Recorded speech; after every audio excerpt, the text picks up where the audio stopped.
الناس تتغير عادي جدا. فكرة التغيير ورفضها والخضة منها هي دي الحاجة اللي مش منطقية، لكن ان احنا نتغير باستمرار ده شيء منطقي جدا. بنكبر، بنتطور، بنقرا، بنتصدم، فطبيعي جدا ان كل التطور ده يخلينا نتغير. الخوف، كل الخوف بقى او الحاجة اللي الناس بتتخض منها حقيقي هو التغير الفج، انك تتغير بطريقة تخضني بكل المعاني.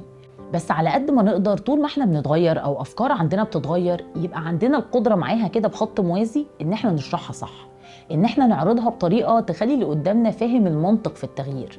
التغير الفج انك تخضني فجأة وتاخد وجهة نظر عكس تماما اللي انت كنت متبنيه في كتير من الاحوال بصراحة بيتحول لتطرف، ان انت تكون شخص جاي من اقصى اليمين لاقصى الشمال. وكل القصص والحكايات اللي اصحابها اتعرضوا للتطرف الفج ده للاسف كانت النهايات مش افضل حاجة. نتغير مفيش اي مشكلة، بس نحاول بقدر الامكان تغييرنا ده يكون ليه منطق واسباب، وان احنا لو اتقال لنا بس انت ما كنتش كده خالص ولا دي كانت افكارك، تعرض وجهة نظرك بمنتهى الجرأة والوضوح وتقول ان دي كانت افكاري زمان قبل ما اتعرض لكل الحاجات الجديدة، او قبل ما اعرف في حياتي مستجدات ما كانتش في قاموسي ولا في دماغي اطلاقا. حقك جدا تتغير، بس بقدر الامكان نحاول التغير ده ما يبقاش فج، لانه لو كان فج وصعب كده ويخض بشكل مبالغ فيه اول الضحايا للتغير ده هيكون احنا. اتمنى جدا الفيديو ده دلوقتي يكون نور لمبه لحد كده، ولو حاسس ان هو ممكن يفرق مع حد تاني يا ريت جدا تعمل له منشن في الكومنتات.